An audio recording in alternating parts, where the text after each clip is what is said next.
Let us talk about Tartaria. Most people who come across the word Tartaria for the first time encounter it in one of two ways.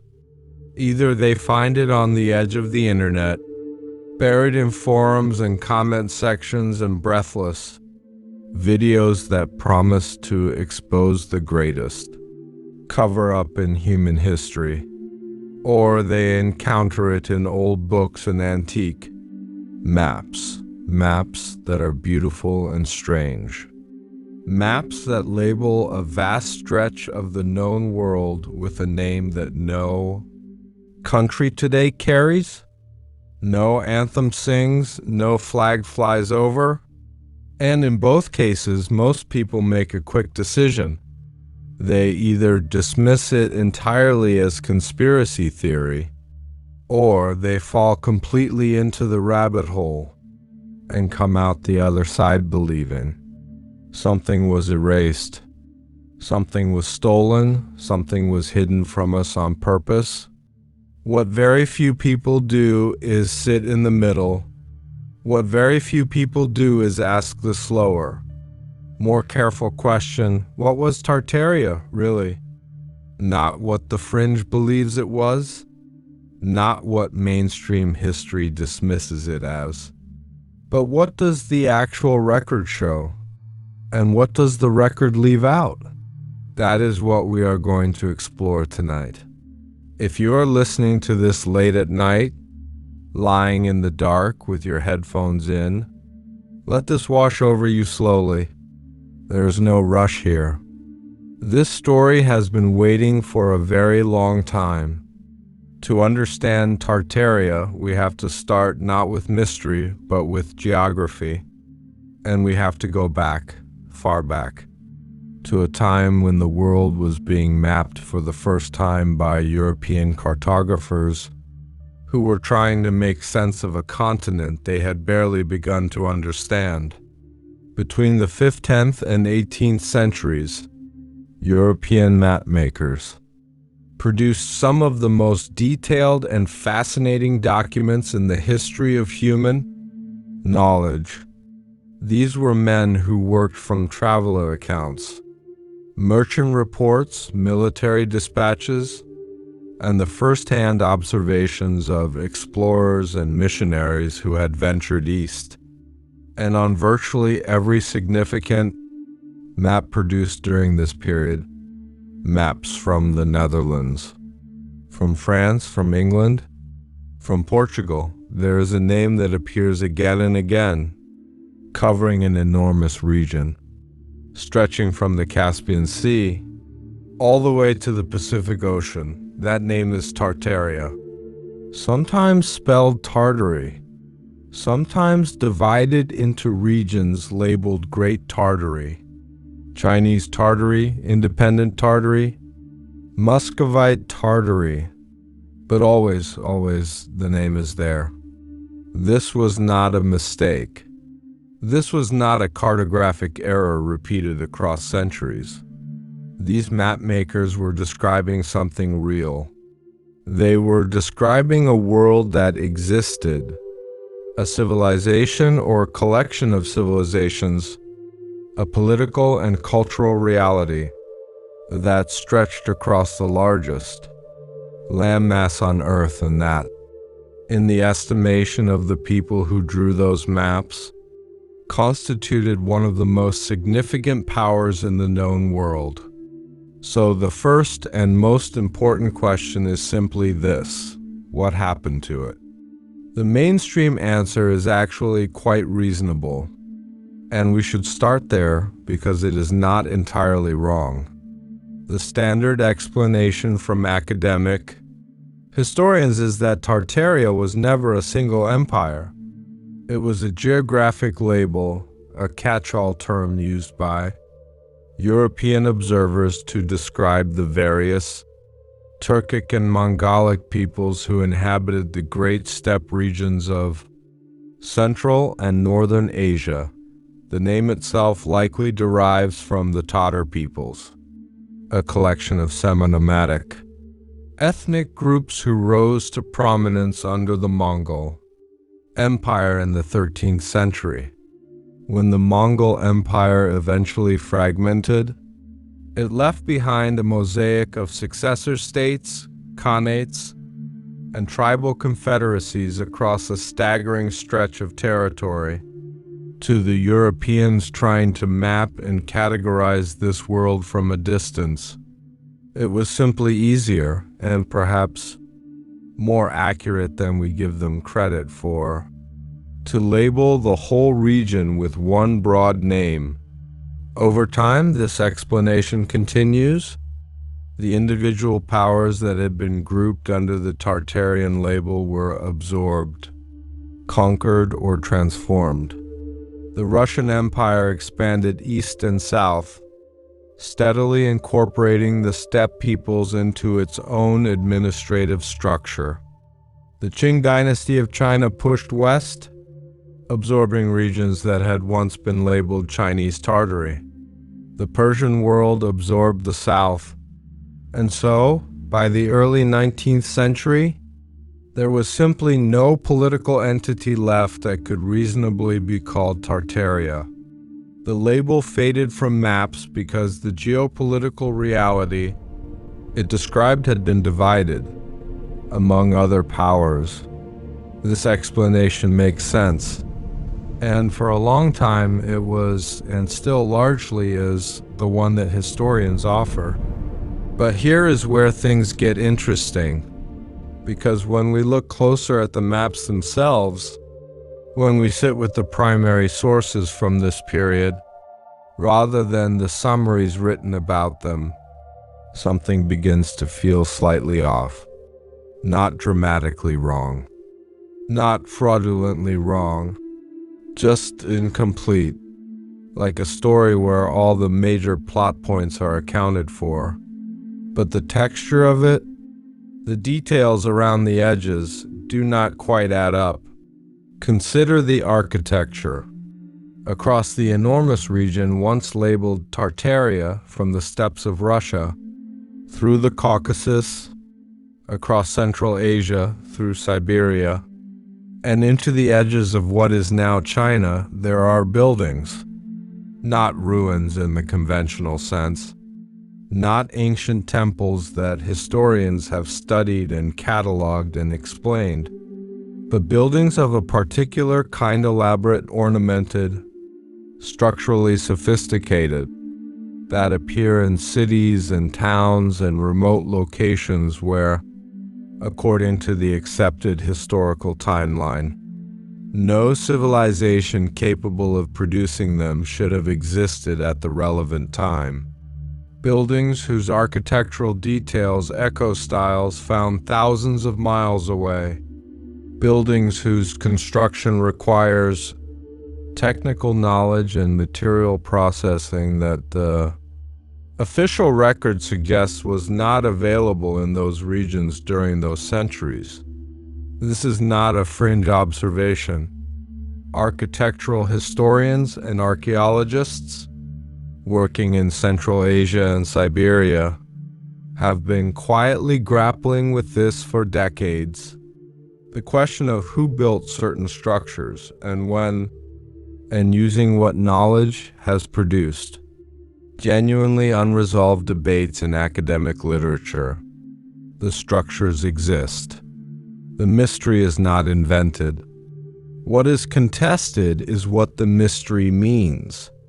Then there is the question of population. The Tartarian regions of Siberia and Central Asia, according to mainstream historical accounts, was sparsely populated throughout much of the early modern period. The peoples there were largely nomadic, the settlements small, the infrastructure minimal, and yet when Russian explorers and administrators began moving into Siberia in the 17th and 18th centuries, they encountered again and again evidence of a prior population that was far larger and far more settled than the surviving peoples they met. Towns where people were few, but the bones of larger towns lay beneath. rivers where old weirs and irrigation systems spoke of agricultural communities that no longer existed. Cemeteries far too large for the populations that surrounded them. Where did those people go? There are conventional explanations for population collapse, disease, climate shifts, the violence of conquest, the disruptions of the Great Migrations. And these explanations are not wrong. The specifics are hard to find. The documentation thins precisely in the places where you would most want it. Scholars have largely attributed this to cartographic imagination, map makers, traveler accounts that may have been exaggerated or simply wrong. And perhaps that is true. But some of those maps were produced by institutions, the Dutch East India Company, the French Royal Academy of Sciences, to invent elaborate fictions in regions they were actively trying to trade with. The deeper you go into this territory, the more you encounter a specific kind of historical silence. Not the silence of events that never happened, but the silence of events that happened and were not carefully recorded, or that were recorded and those records were lost, or that the records survive but the interest in consulting them has never quite materialized. Academic history tends to follow existing narratives. Resources go toward fields where there is already a framework, already a community of scholars, already a body of literature to build upon. The Tartarian question asked carefully, without the conspiracy framing, has simply never received the sustained scholarly attention that would be needed to produce definitive answers. And this is where the two worlds collide in an uncomfortable way, because the fringe, the online communities, the alternative historians, the people who believe Tartaria was a global empire of advanced civilization deliberately erased from the record, they are asking real questions. They are pointing at real anomalies. But their answers leap past the evidence with a confidence that the evidence does not support. They see suppression where the simpler explanation is neglect. They see conspiracy where the simpler explanation is the organic chaos of how historical records are created, preserved, and lost. They are right that something interesting is there. They are wrong, or at least unproven, about what that something is. What remains, when you strip away both the dismissal and the dramatic overreach, is something genuinely worth sitting with. There was a world, vast, complex, interconnected, that stretched across the middle of the Eurasian continent for centuries. It was real enough that the best minds in European cartography named it and mapped it and tried to understand it. It produced people and cultures and perhaps structures that we have not fully accounted for. It collapsed or transformed or was absorbed in ways that the historical record describes only partially. And in the aftermath of that collapse, the name that had been used to describe it faded from maps, from textbooks, from the collective memory of the Western world, in a way that is at least partly explained by politics. Because the powers that absorbed the Tartarian territories, Russia, China, the Persian successor states, each had their own narratives to construct, their own historical identities to build, and those narratives did not always have room for the complex, polyethnic, borderless world that Tartaria had represented. Is that suppression? In a political sense, perhaps, to some degree. Is it the kind of deliberate, coordinated erasure that the most dramatic versions of the Tartaria story describe? That is a much harder case to make. History is less often erased by design than it is crowded out by competing stories. Starved of funding, lost to fires and floods and the indifference of subsequent generations. But that does not mean the questions are not worth asking. The buildings are still there, some of them. The old maps are still there, digitized now, accessible in ways they have never been before. The population records, thin and fragmented as they are still there. The linguistic traces, the archaeological sites, the folk memories embedded in the oral traditions of the peoples who lived through the disappearance of the world, the maps. Once described, these are still there, waiting for the kind of patient, rigorous attention that could begin to produce real answers.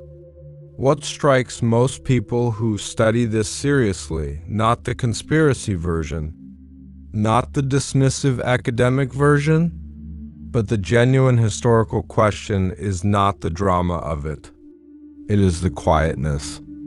The way something so large, something that covered so much territory, something that produced enough of a cultural footprint to appear on virtually every European map for 3 centuries, could become, in the space of a few generations, so thoroughly unfamiliar that most people today have never heard the name. Perhaps that is what history does to places that were never given the chance to write their own stories.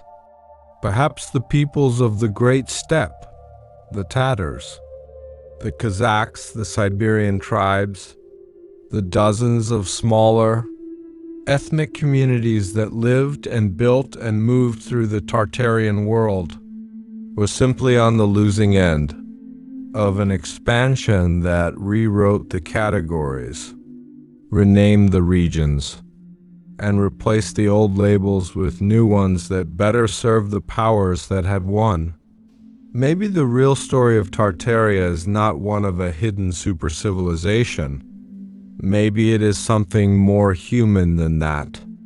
Maybe it is the story of a world that was genuinely complex, genuinely large, genuinely significant, and that was fragmented and absorbed and relabeled until the label itself disappeared. Not because someone chose to erase it in a single dramatic act, but because 100 smaller choices, 100 administrative decisions, 100 historians who wrote about the conquerors and not the conquered, added up over time to something that looks, from the outside, very much like an erasure. We may never fully know the shape of what was lost. The records are too incomplete, the silence is too deep, the distance too great. But we can at least ask the question honestly.